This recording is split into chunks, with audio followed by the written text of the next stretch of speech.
Hello everyone, आज है 26 जुलाई और आज इस वीडियो में हम बात करने जा रहे हैं मुक्का प्रोटीन के बारे में। तकरीबन 3.5% की आज यहाँ पर गिरावट है, जबकि आज बाजार में बेहतरीन रफ्तार है। अगर आप सेंसेक्स की बात करेंगे तो भाई साहब 1,000 अंक से भी ज़्यादा की तेज़ी सेंसेक्स में आज देखने को मिल रही है। स्मॉल कैप मिड कैप कुछ अलग ही तेज़ी दिखा रहे हैं, लेकिन इन सब के बीच मुक्का प्रोटीन का जो शेयर है वो 3.5% की गिरावट पर है। बात करेंगे वीडियो में इसके बारे में, लेकिन उससे पहले अगर आपने अभी तक चैनल को सब्सक्राइब नहीं किया है तो प्लीज़ अभी इसे सब्सक्राइब कर लीजिए, क्योंकि आगे भी बहुत सारे वीडियोस हैं जो आपको काफ़ी ज़्यादा हेल्प करेंगे। तो 51 रुपीज़ का शेयर है, 3.5% की तेज़ी, लेकिन एक महीने में 46% की तेज़ी दिखाई है इसने। आज हालांकि 3.5% का डिक्लाइन ज़रूर है, लेकिन एक महीने में ये बेहतरीन रफ्तार है। 34 रुपये से भागकर ये 55 रुपये पर गया था, और वो सिर्फ 3 दिनों के अंदर 3 दिनों में इसने बड़ी रफ्तार दिखाई थी। अब प्रॉफिट टेकिंग का दौर यहाँ पर चल रहा है। और देखो, तेजी की जो वजह थी ना, वो ये थी कि भाई साहब जब बजट में निर्मला सीतारमण जी ने कुछ अच्छी बातें करी थी इस इंडस्ट्रीज को लेकर, और उसके चलते सिर्फ यही नहीं, इस इंडस्ट्रीज के जितने भी शेयर्स थे उन सब में तेजी देखने को मिली थी। यहाँ पर अगर आप देखोगे तो जो भी कंपनी श्रिम्प के बिजनेस से जुड़ी हुई है, जैसे कि एपेक्स फ्रोजन फूड हो गया, अवंती फीड्स हो गया, मुक्का प्रोटीन भी यहाँ पर शामिल है, ठीक है, जील एक्वा हो गया, वाटर बेस लिमिटेड हो गया, 20% की तेजी दिखाई दी इन सब ने। क्योंकि यहाँ पर अगर आप देखोगे तो शार्प में मतलब जो शेयर्स थे उसमें तेजी थी जब निर्मला सीतारमण जी ने बजट में ये कहा था कि central government would facilitate the financing for shrimp farming. जो श्रिम्प की फार्मिंग होती है उसके लिए सेंट्रल गवर्नमेंट जो है वो फाइनेंसिंग फैसिलिटेट करवाएगी यहाँ पर, और उसी के चलते, खबरों के चलते 18% की तेज़ी हमें एपेक्स फूड में भी देखने को मिली थी, अवंती फीड्स में भी बेहतरीन रफ्तार हमें देखने को मिल रही थी। इतना ही नहीं, वाटर बेस और इसके अलावा मुक्का प्रोटीन भी लगातार तेज़ी दिखा रहा था। ये तो शानदार तेज़ी तब हमें देखने को मिली थी। और निर्मला सीतारमण जी ने ये भी कहा था कि that financial support will be given for the setting up the network of nucleus breeding centre for the shrimp growth. और जाहिर सी बात है, जब गवर्नमेंट से फाइनेंशियल सपोर्ट मिलने की बात आई, तेज़ी हमें देखने को यहाँ पर मिल गई। यहाँ पर देखोगे तो financing for the shrimp farming via NABARD will help the country move towards in a seafood export. जो टारगेट है इनका वो तकरीबन 1 लाख करोड़ तक का पहुँचने का है, जो कि बड़ी बात है यहाँ पर। और आने वाले नेक्स्ट 2 फाइनेंशियल ईयर अगर आप देखते हो तो तकरीबन 60,500 करोड़ के आसपास देखने को मिल रहा है। और यहाँ पर जो एक्सपोर्ट मार्केट है वो डेफिनेटली काफ़ी बड़ा है, ठीक है, एक्सपोर्ट मार्केट वाकई में काफ़ी बड़ा है। और जो श्रिम्प की खेती कह लो, फार्मिंग कह लो, कहीं ना कहीं मतलब फार्मिंग मतलब भाई जो अलग अलग पॉन्ड वगैरह सेट करे जाते हैं वहाँ पे जो फार्मिंग होती है उसकी बात हम यहाँ पर कर रहे हैं। और कंपनी अगर आप देखो मुक्का प्रोटीन की, तो उनका काम है fish meal, fish oil, fish soluble paste वगैरह बनाना, और फिश के साथ साथ अलग अलग यहाँ पर श्रिम्प वगैरह भी शामिल होती है यहाँ पर। जो जाहिर सी बात है, जब किसी भी कंपनी के लिए अच्छी, किसी भी सेक्टर के लिए जब गवर्नमेंट कुछ अनाउंस करती है तो सेक्टर के शेयर्स चाहे कोई भी हो, ठीक है, फंडामेंटली अच्छे हो या ना हो, भागते ज़रूर है। और यहाँ पर मुक्का प्रोटीन के वॉल्यूम अगर आप देखोगे तो अभी 26 लाख के आसपास के शेयर यहाँ पर ट्रेड होते नजर आ रहे हैं। जब ये 3 दिन लगातार तेज़ी दिखाई दी थी तब इसके वॉल्यूम्स में भी बहुत बड़ी तेज़ी हमें देखने को मिली थी।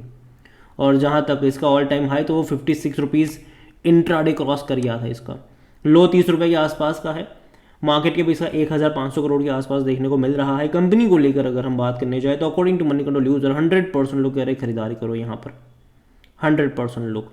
और जहाँ तक इनके डिविडेंड के बारे में बात करें तो जाहिर सी बात है, अभी रिसेंट लिस्टिंग है तो डिविडेंड इन्होंने अभी तक पे नहीं करा है, और मुझे लगता नहीं कि शायद पे करेंगे। हो सकता है कि अगले साल से जब अच्छा खासा प्रॉफिट कमाना स्टार्ट कर दे तब ये पे कर सकते हैं। पिछले 2 फाइनेंशियल ईयर में रेवेन्यू में हल्का सा ग्रोथ ज़रूर आया है, और प्रॉफिट वाइज अगर आप देखते हो तो वो भी यहाँ पर ग्रोथ है। और जहाँ तक वैल्यूएशन की बात करें, डेफिनेटली इसका जो पी रेशियो 23 का है, जो कि सेक्टर पे 54-55 के मुकाबले तो काफ़ी सस्ता है। कोई भी एनालिस्ट अपनी राय यहाँ पर नहीं दे रहे, और उसका रीज़न ये कि देखो इसकी जो लिस्टिंग है ना वो काफ़ी नई लिस्टिंग है, बहुत ज़्यादा जो डेटा है वो इसका अवेलेबल नहीं है। उसके अलावा 1 साल का लॉक इन पीरियड भी जब एंड होगा तो ये भी देखना इंटरेस्टिंग होगा कि तब क्या सिनारियो यहाँ पर बनता है।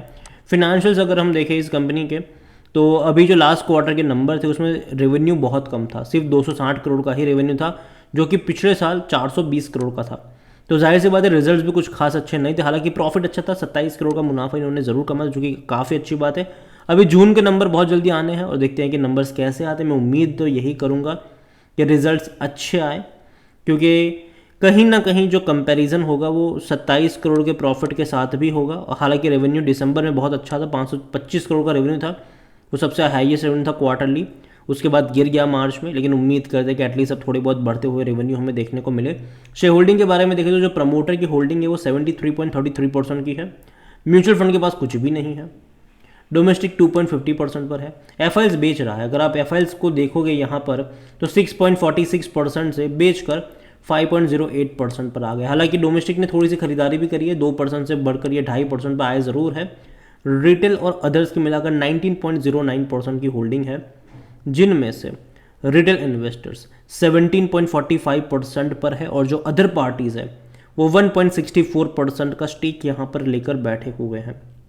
तो शेयर होल्डिंग पैटर्न देखा जाए तो म्यूचुअल फंड का ही पार्टिसिपेशन यहाँ पर नहीं है, बाकी डोमेस्टिक और एफआईएल्स अच्छी खासी क्वांटिटी में कहूँगा। हालांकि रिटेल बहुत ज़्यादा क्वांटिटी में है और प्रमोटर भी अच्छी खासी क्वांटिटी है, जो कि मेरे हिसाब से अच्छी बात है, कोई बुरी चीज़ यहाँ पर नहीं है। और प्रमोटर अगर आप देखोगे तो आईपीओ के दौरान ही जो इन्होंने निकाला था वही था, उसके बाद प्रमोटर ने एटलीस्ट जून क्वार्टर में कोई बिकवाली नहीं करी, जो कि मेरे हिसाब से अच्छी बात है। वरना प्रॉफिट टेकिंग करना होता तो कर भी, मतलब कई सारी बार देखने को मिलता है कि प्रमोटर प्रॉफिट टेकिंग करते भी, हालांकि लॉक इन पीरियड ज़रूर होता है। यहाँ पर देखिए मुक्का प्रोटीन अगर आप एक महीने का ग्राफ देखोगे बहुत अच्छा, इवन अगर आप एक साल का ग्राफ देखोगे तो 22% की तेज़ी है, लेकिन ग्राफ इंटरेस्टिंग है इसका भी। एक झटके में तेज़ी आई थी, उसके बाद लंबे समय तक कंसोलिडेट किया, लंबे समय तक फिर तेज़ी दिखाई।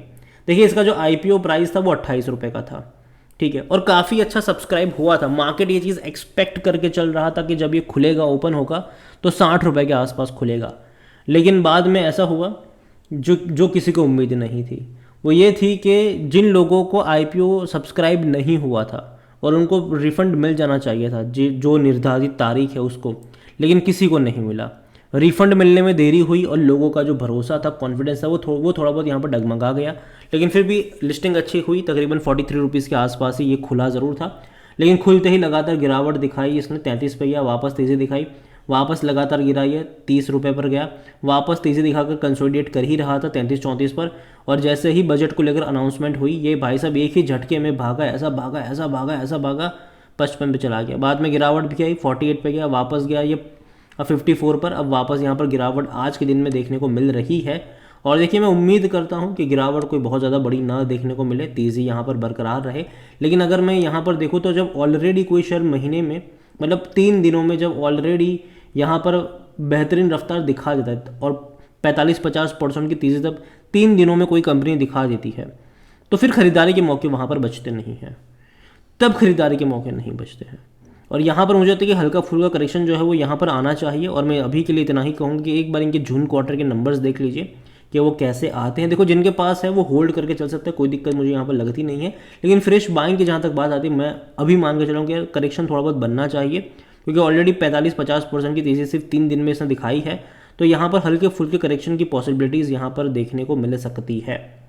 अगेन ये मेरा पर्सनल ओपिनियन है, कोई भी इन्वेस्टमेंट एडवाइस नहीं है। ये वीडियो को यहीं पे एंड करता हूँ। पसंद आया हो तो लाइक करो, शेयर करो, चैनल पर अगर पहली बार है तो प्लीज़ सब्सक्राइब करें। मुक्का प्रोटीन के बारे में आप क्या सोचते हैं वो भी आप मुझे कमेंट में लिख के बता सकते हैं। Thank you.